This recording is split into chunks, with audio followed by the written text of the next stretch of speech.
I'm Deja, and welcome to Learning as She Grows.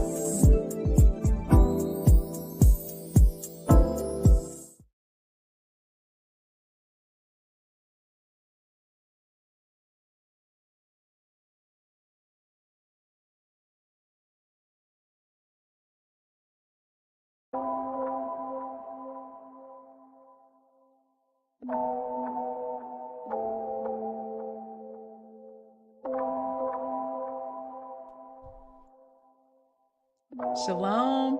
Welcome back to Learning as She Grows. I am very happy to be here with you, and today I see that I didn't have myself muted. And so you know what? That sounds like a plus for me. Shalom, Grace. How are you doing tonight? Thank you for being here. I know this probably seems like super random, and that's because like it low-key is. Not to say that I did not put thought into what we're going to talk about, but to say that I was not planning to do this actually. I am deep in wedding planning mode, and so I have been out of content mode. I actually just uploaded a video today of a Jamboree Jubilee recap. Just some clips I put together, pretty much just showing what an amazing time we had at Unlimited Potential Farms. And if you were there, then you already know it was a movie. And if you weren't there, you know, we hope that next time you can vibe out with us.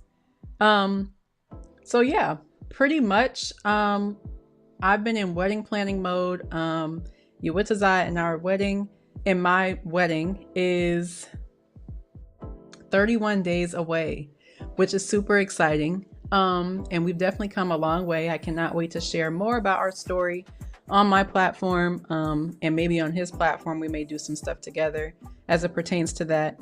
But yeah, so I've just been deep in that mode, and I have not been in the content mode. But a few days ago, a sister actually commented on a video of mine on TikTok just saying, hey, like, I'm new to this Israelite walk. I'm new in the truth. Where can I get resources? I really want to know just how to become a better Israelite woman. You know, where can I shop for modest clothes? Where can I, you know, look to for just encouragement? How do I even dress modestly? These are all questions that I'm sure us as women, we've all asked ourselves this coming into this walk. And so I was like, you know what? She took the time to comment here on this page, asking for advice. And so, you know, I think I'm going to look into that and actually provide something.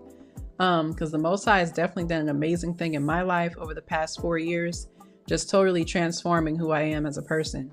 And so I was like, you know what? Why not? I have some tidbits to share, you know? He's definitely worked miracles for me, and it would be a shame for me not to show that testimony to the world, and also be a resource to other sisters who are also needing, you know, advice, tips, things of that nature. So that's what I plan to do today. And I'm going to call this the Biblical Woman Starter Pack. You know, if you aim to be a biblical woman, if you love the Most High and you want to live for him, and you want to know how you can become a better woman and follow the path that he's put you on, I did put together some quick little tidbits I think would be helpful for anybody that is new in this walk and just looking for a little bit of guidance. I do have to preface this by saying this is similar to the topics I touch on the Israelite Girls Guide podcast. If you don't know what that is, you can hit up my website, which is on the screen, deja.life, and click the podcast tab. And you'll actually come to the podcast where I talk about my journey. I talk about different topics pertaining to women, and just offer guidance and insight and advice, really, just based on my own life experiences. And so it's a lot of good resources there. But I don't have an issue speaking on it in this type of a forum as well. First and foremost, what is a biblical woman? Well, obviously by the title, a biblical woman is a woman who adheres to the Bible, who seeks to live a life with the values that the Bible has instilled, and a woman that seeks to live for the Most High. And that sounds like super cliche, like when you say it, like, well, of course, everyone wants to live for the Most High, right? But what does that actually look like? And does that look the same for everybody? Well, no, it doesn't. there could be people out here who claim to be living for the Most High and they do some stuff you'd never do. Or it could be people who look like they're in the world, but actually love Yah and, really want to have a relationship with him. That used to be me. And so, it's important to just really tap into the source who is our Father, and he will guide you all the way. He will bring people in your life that will help you along the way. That's exactly what he did for me, which I'll speak on the next episode in this series, which is going to be more about modesty. But today is just kind of just setting the foundation. What is biblical womanhood? What does a biblical woman look like? Why is it important? Things of that nature. And so I first just want to hop in. I got some little notes, y'all, don't mind me. I first just want to hop in the importance of embracing biblical womanhood. When people look at you, they should be able to tell off rip, that lady loves God. That lady has a relationship with God. That lady puts him first. She is not playing about the Most High. That should be evident and clear. And if it's not, you really have to take a step back and figure out, well, why is that the case? Why, are people still inviting me out to functions I've been done with? Why are people assuming I still rock with these people when I've been out the game? I've been out these streets. I'm not in the world. Why do people still think that about me? And so it really takes a lot of introspection and humility, truthfully, to take a step back and look at yourself to see, maybe I am missing the mark somewhere, because it should be very evident and clear. I'm not a part of the world. Like, yes, I'm moving through doing what I need to do, but I am not a citizen of the world. I am a citizen of the earth. I am organic. I am not GMO. I am not artificial. I am a real natural woman that the Most High created for his purpose. And that should be very clear when people see you. And, people will be able to tell that something is a little different about you when you start making these changes in your life. They may say, oh, like, you don't act the way you used to act, or you don't do the things you used to do, or why you don't come out more. Well, when I do come out, it's not for the purposes of why y'all come out. So I can come out, but what are we coming out to and for, and with whom? That is the question we have to figure out. And so it's truly a beautiful journey to be able to let the Most High just move you through different avenues of your story. And he's just such a masterful author, because the story he puts together would be unlike anything you ever thought would happen for you. You couldn't have wrote the story like, obviously he did it. And so I just want to touch on some key virtues and values to cultivate, that the Most High instills in, the women that do seek him. And these are coming from Proverbs 31 and Titus 2. Now, if you don't know anything about Proverbs 31, that pretty much lays the foundation and the groundwork for a virtuous woman. And literally, that's what it's based off of, Proverbs 31. This woman puts the Most High first. She cares for her family. She cares for her husband. She is not lazy. She works hard. She's efficient with her time. She also has many gifts that she uses for the Most High's purpose. And so that's definitely something important to note as well. And I highly suggest you check out Proverbs 31 if you haven't already, because it's too many gems in that entire chapter. And honestly, just Proverbs in totality has so many gems. It's like you can't get away from all the gems that Proverbs has. It's so many. But one reference I do want to make is to the Ivriyat Declaration, which is on the Almighty's House.life. My sister Joanna did a beautiful job of breaking down the Ivriyat Declaration. She put everything up there, y'all. And she really did her thing when it came to just putting it all together.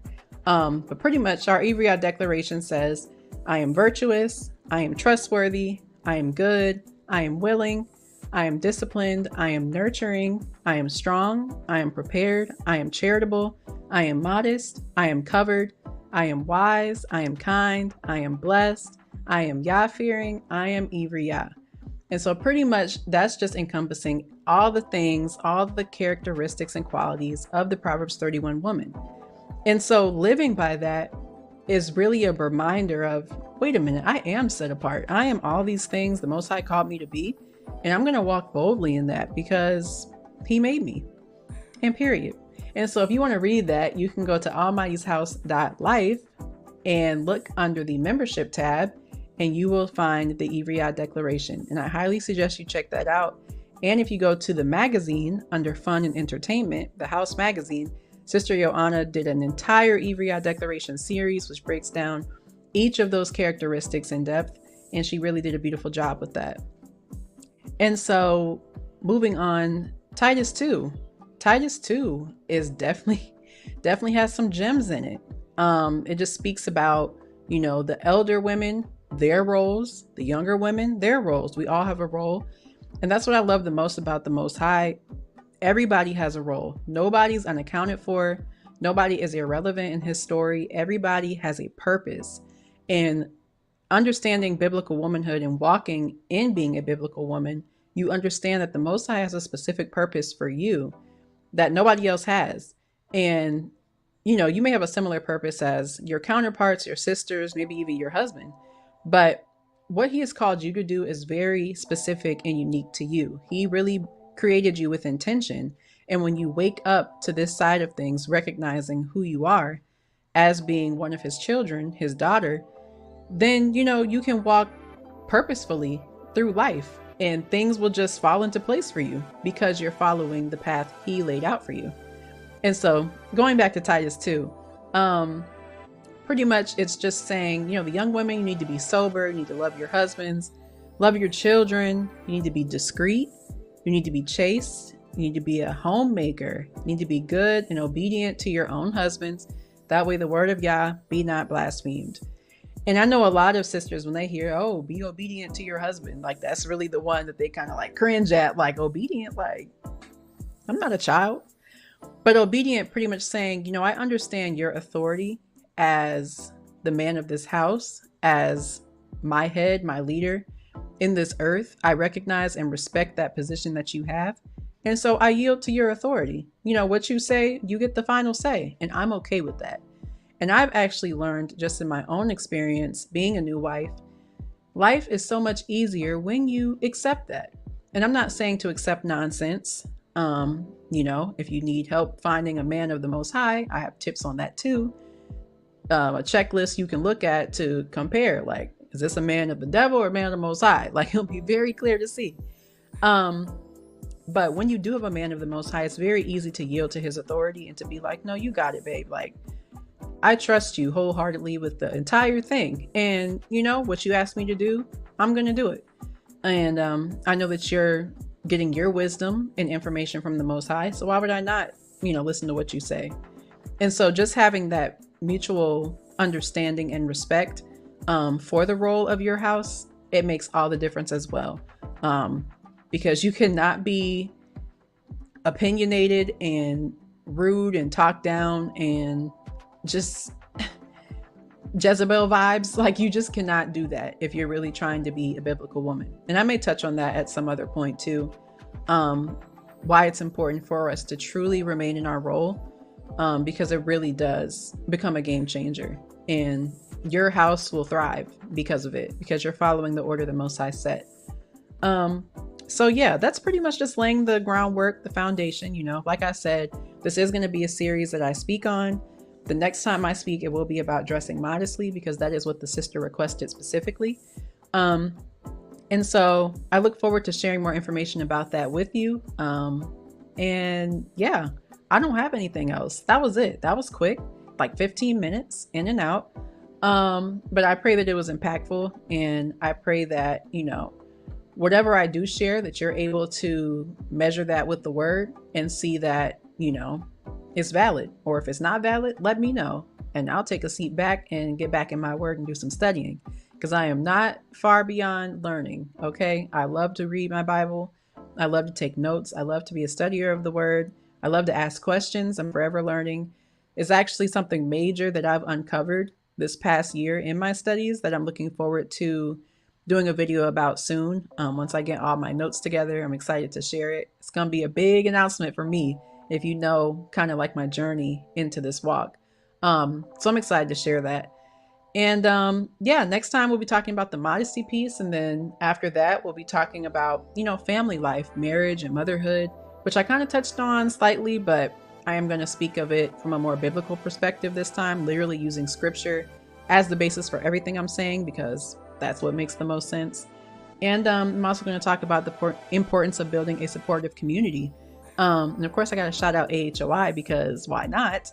But why it's truly important to have sisters who are grounded in the word, sisters who are righteous examples of biblical women, sisters who may have accomplished some of the things in life you want to accomplish. If that means being a wife, being a mother, owning a business, just anything that you acknowledge and appreciate our women for, it's good to keep those women in your circle so you can always learn from them. But once again, thank you so much for listening. I don't have any other announcements. Be sure to subscribe, turn your post notifs on. I hear people say that. Like, I don't know if that really makes a difference, so I'm just going to say it. Subscribe if you want to subscribe. If you enjoy the content, please check out my website. I'm a writer first before I do anything else. So I have a lot of great articles and blog posts on my website. I would love for you to take a look at, if you would like to. No pressure at all. Once again, thank you for joining me, and I will see you on the next video. Shalom.